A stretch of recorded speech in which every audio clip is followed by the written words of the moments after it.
Anak-anak dan remaja misioner yang dikasihi Tuhan, berjumpa kembali dengan Bunda Sari dalam Do Re Mi, doa dan renungan misioner bersama sekami Paroki Santo Petrus dan Paulus Argapura, Keuskupan Jayapura.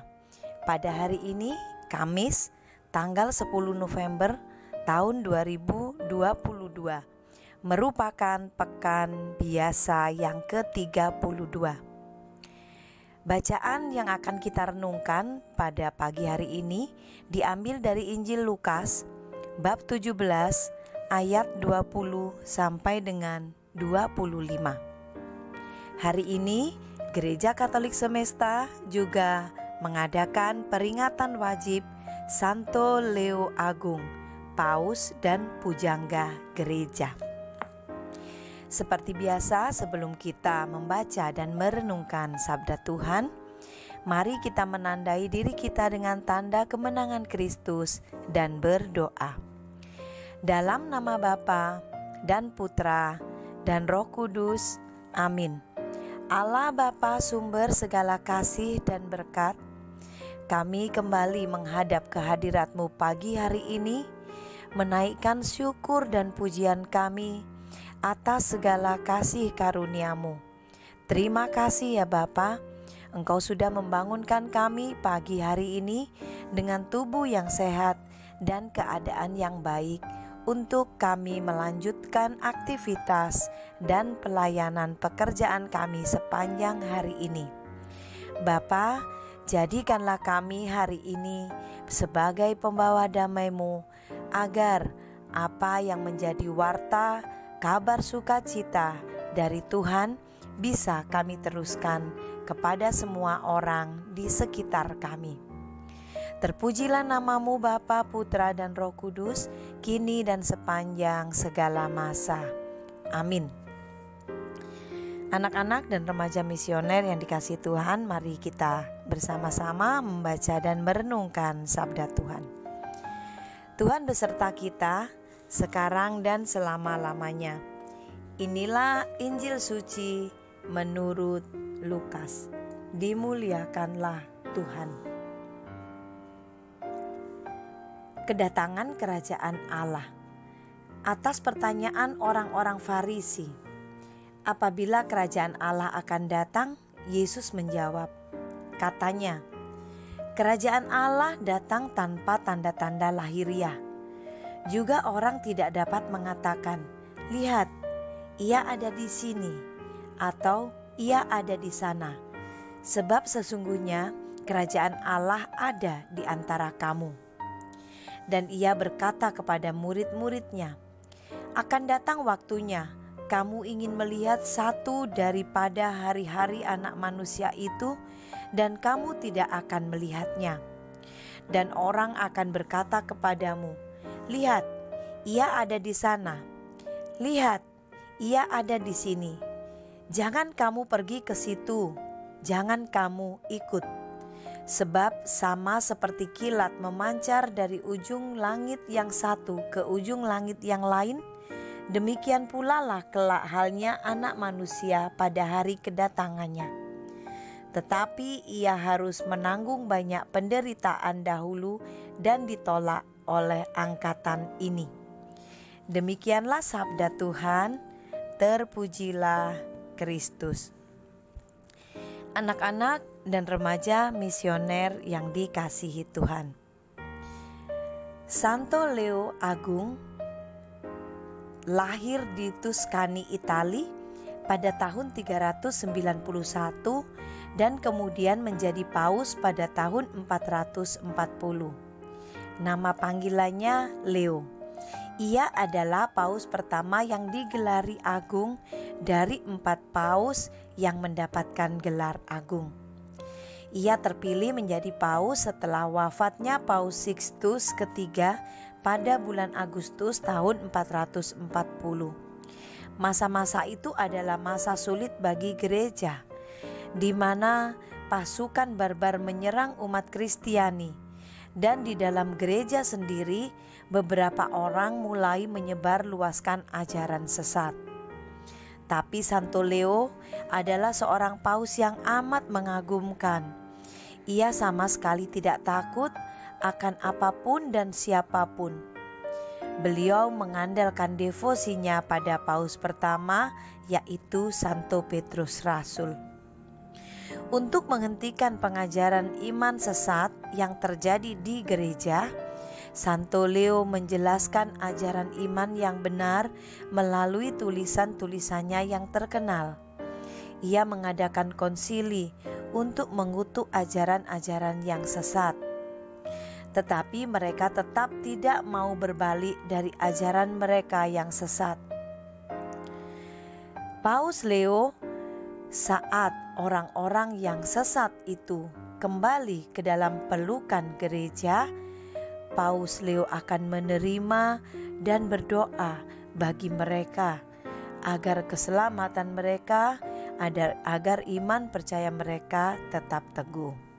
Peristiwa besar pernah terjadi pada tahun 452 ketika Paus Leo berusaha meyakinkan Panglima Perang Attila the Hun.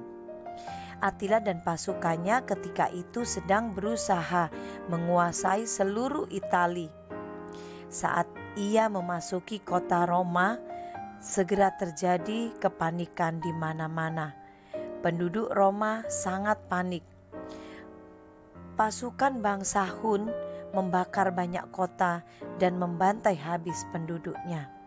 Untuk menyelamatkan kota Roma, Paus Leo menempuh jarak 320 km dengan menunggang kuda untuk menghadapi Attila, panglima pasukan Han atau Hun.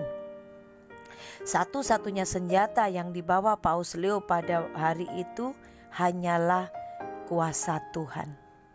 Ketika kedua panglima itu bertemu, hal menakjubkan terjadi. Attila, panglima barbar bangsa Hun, dia sangat terkejut menghadapi kelemah lembutan dan kerendahan hati Paus Leo. Ia tidak kuasa menatap mata sang paus, dan seketika ia menyerah dan akhirnya mereka mengadakan perjanjian damai. Karena kerendahan hati dan belas kasihnya, Paus Leo sangat dikasihi oleh semua orang. Santo Leo wafat pada tanggal 10 November tahun 461. Anak-anak dan remaja misioner yang dikasihi Tuhan, melalui bacaan hari ini kita diingatkan kembali bahwa kerajaan Allah datang tanpa tanda-tanda. Seringkali kita atau kebanyakan manusia yang ada menunggu suatu tanda untuk melihat hal apa yang terjadi setelah tanda itu muncul. Bahkan saat ini pun orang masih mudah disesatkan dengan melihat atau mengalami tanda-tanda tertentu. Bacaan hari ini mengingatkan kita, atau Tuhan Yesus mengingatkan kita kembali bahwa kerajaan Allah datang tanpa tanda-tanda lahiriah. Artinya apa? Kalau kita untuk percaya akan kerajaan Allah menunggu tanda-tanda lahiriah yang nampak, maka kita akan mudah disesatkan. Tuhan Yesus juga mengatakan bahwa kerajaan Allah itu sudah ada di tengah-tengah kita, di tengah-tengah manusia. Apa yang menjadi tanda-tanda sebenarnya dari kerajaan Allah? Tanda-tandanya mudah, dan itu ada di dalam kehidupan kita sehari-hari. Ada damai sejahtera, ada sukacita, ada ketulusan, ada kerendahan hati, ada pengampunan, ada penguasaan diri. Maka apabila buah-buah roh itu ada di dalam hidup kita, itulah tandanya bahwa kerajaan Allah ada bersama dengan kita. Pertanyaan bagi kita adalah, apakah kita bersedia menghadirkan kerajaan Allah di tengah-tengah kehidupan kita bersama? Apakah kita sudah mengalami tanda-tanda secara rohani tentang kerajaan Allah yang ada di tengah-tengah kehidupan kita? Yang bisa menjawab adalah kita sendiri. Mari sebagai anak-anak misioner kita menghadirkan kerajaan Allah di tengah-tengah kehidupan kita bersama. Semoga demikian. Amin. Hari ini kita menutup doa dan renungan kita dengan doa permohonan menjadi pembawa damai. Tuhan, jadikanlah aku pembawa damai. Bila terjadi kebencian, jadikanlah aku pembawa cinta kasih. Bila terjadi penghinaan, jadikanlah aku pembawa pengampunan. Bila terjadi perselisihan, jadikanlah aku pembawa kerukunan. Bila terjadi kesesatan, jadikanlah aku pembawa kebenaran. Bila terjadi kebimbangan, jadikanlah aku pembawa kepastian. Bila terjadi keputusasaan, jadikanlah aku pembawa harapan. Bila terjadi kegelapan, jadikanlah aku pembawa terang. Bila terjadi kesedihan, jadikanlah aku pembawa sukacita. Ya Allah dan Guru, anugerahilah aku supaya tidak selalu mencari untuk dihibur, melainkan menghibur, untuk dimengerti, melainkan mengerti, untuk dicintai, melainkan mencintai. Sebab dengan memberi aku menerima, dengan mengampuni aku diampuni, dengan mati suci aku bangkit untuk hidup yang kekal. Amin. Anak-anak dan remaja misioner yang dikasihi Tuhan, semoga kita adalah pembawa damai sejahtera dari kerajaan Allah sebagai penerus dari pembawa kabar sukacita dimanapun kita berada.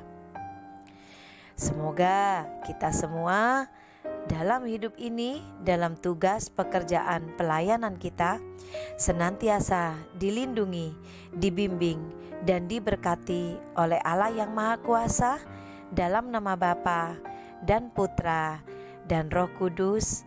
Amin. Selamat beraktivitas, selamat untuk kita melaksanakan tugas sepanjang hari ini. Ingat selalu doa, derma, kurban, kesaksian. Sampai berjumpa kembali dalam doa dan renungan misioner selanjutnya. Tuhan Yesus memberkati kita semua.